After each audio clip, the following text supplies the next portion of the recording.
Donde no hay justicia es un peligro tener la razón. María Oren. Buenas tardes, profesora Celina. Nuestro equipo y yo les vamos a debatir acerca de nuestra postura de por qué la militarización es un peligro para el Estado de Derecho en México.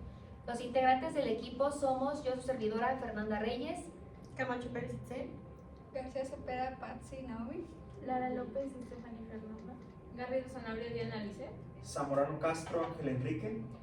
Como introducción, tenemos que con su arribo a la presidencia de la República en diciembre de 2018, Andrés Manuel López Obrador planteó dar un giro a las estrategias de inseguridad en el país, mediante la creación de una Guardia Nacional.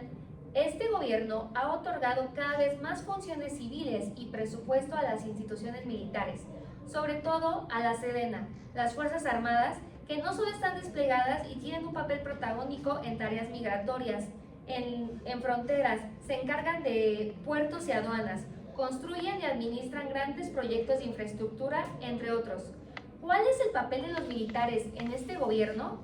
Primero quiero comenzar diciendo que la militarización son dinámicas de actuación, la noción en que lo militar se privilegia para atender problemas públicos con una noción combativa bélica, para solucionar situaciones de otra índole. El militarismo es la dimensión política de las relaciones cívico-militares en los gobiernos. ¿Y qué tanto los militares y estas instituciones se privilegian de este poder que tienen? Entonces, como resumen, tenemos que la militarización es el cómo se hacen las cosas y el militarismo es quién está encima de quién en la cuestión de la toma de decisiones en la vida pública. La seguridad pública debe mantenerse en las manos civiles. La presencia militar va en contra de la Constitución y no resuelve la violencia y pone en riesgo la democracia y los derechos humanos. La participación militar debe ser temporal y vigilada. Es urgente fortalecer a las policías civiles con recursos y capacitación para que recuperen su papel principal en la seguridad pública. Actuando como una mediadora, comenzaré haciéndoles preguntas a mis compañeros. La primera va a ser Liz y me gustaría preguntarte por qué es importante hablar de este tema.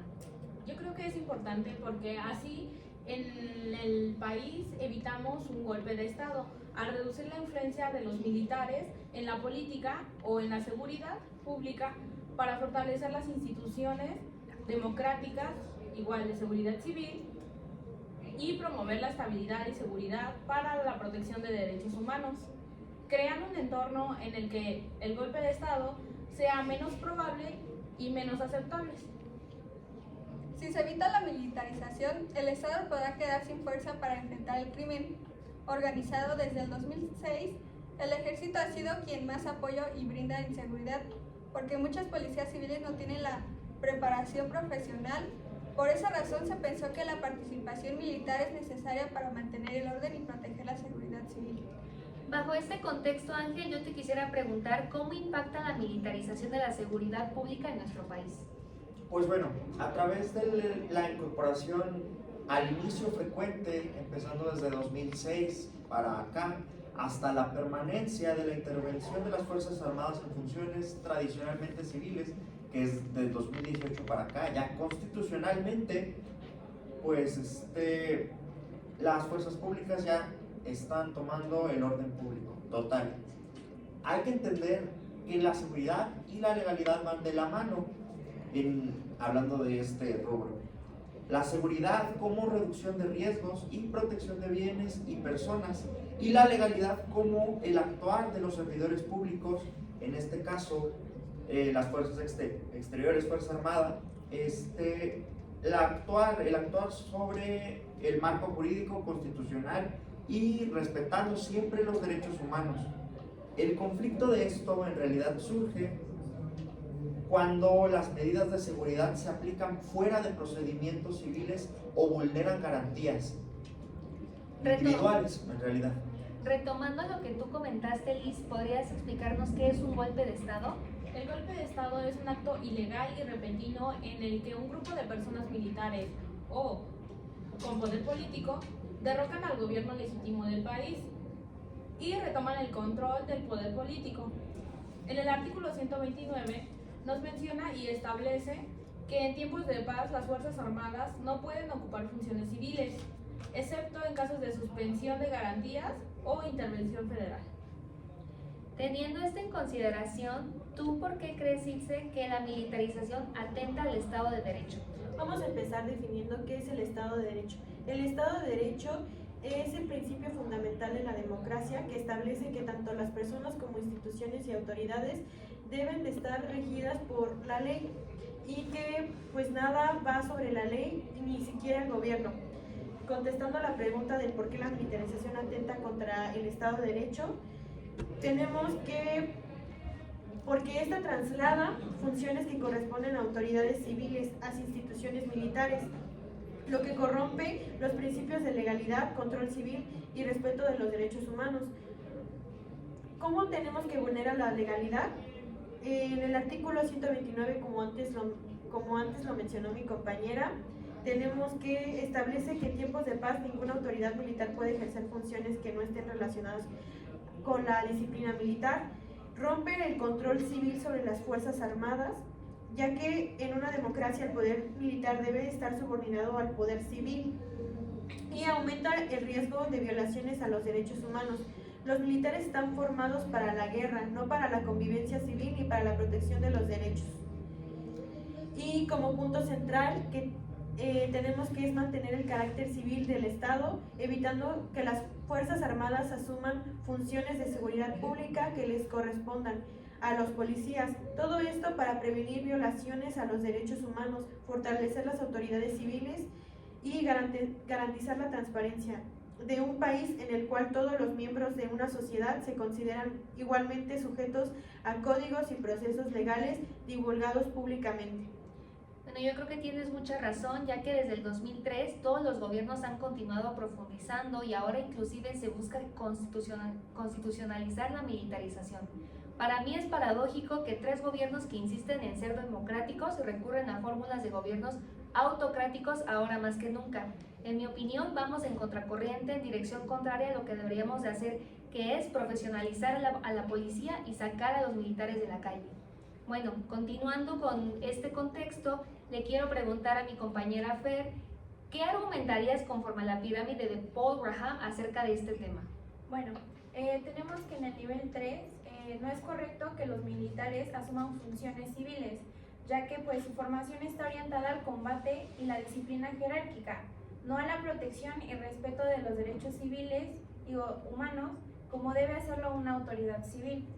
Conforme al punto 4, tenemos que el nivel 4, aunque se argumente que la presencia militar en torres civiles aumente la seguridad, diversos informes de la Comisión Nacional de los Derechos Humanos han señalado que la participación militar se asocia con un incremento en denuncias por violaciones de derechos humanos. Esto demuestra que la seguridad no puede lograr sacrificando la legalidad ni los principios democráticos que deben regir el uso de la fuerza pública.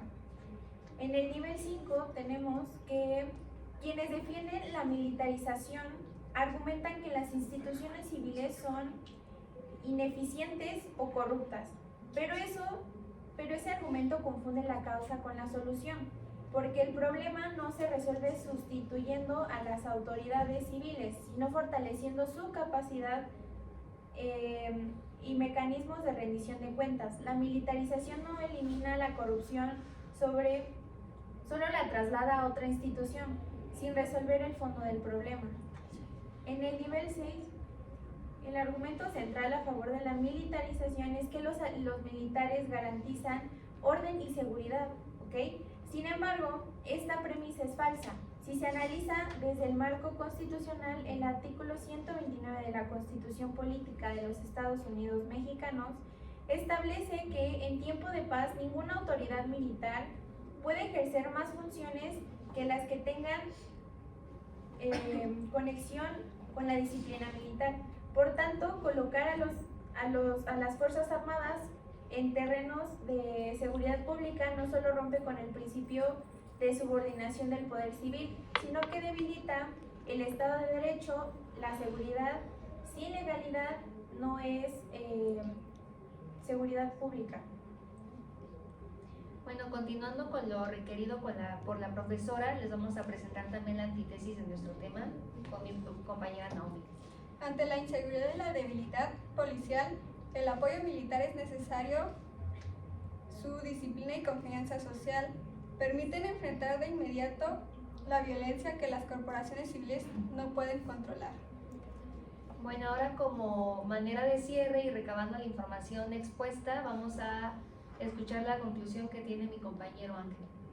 Bueno, en conclusión, hablando por todo el equipo, tristemente nos parece que de manera sistemática no se va a poder devolver al ejército a donde pertenece, a sus cuarteles de toda la vida.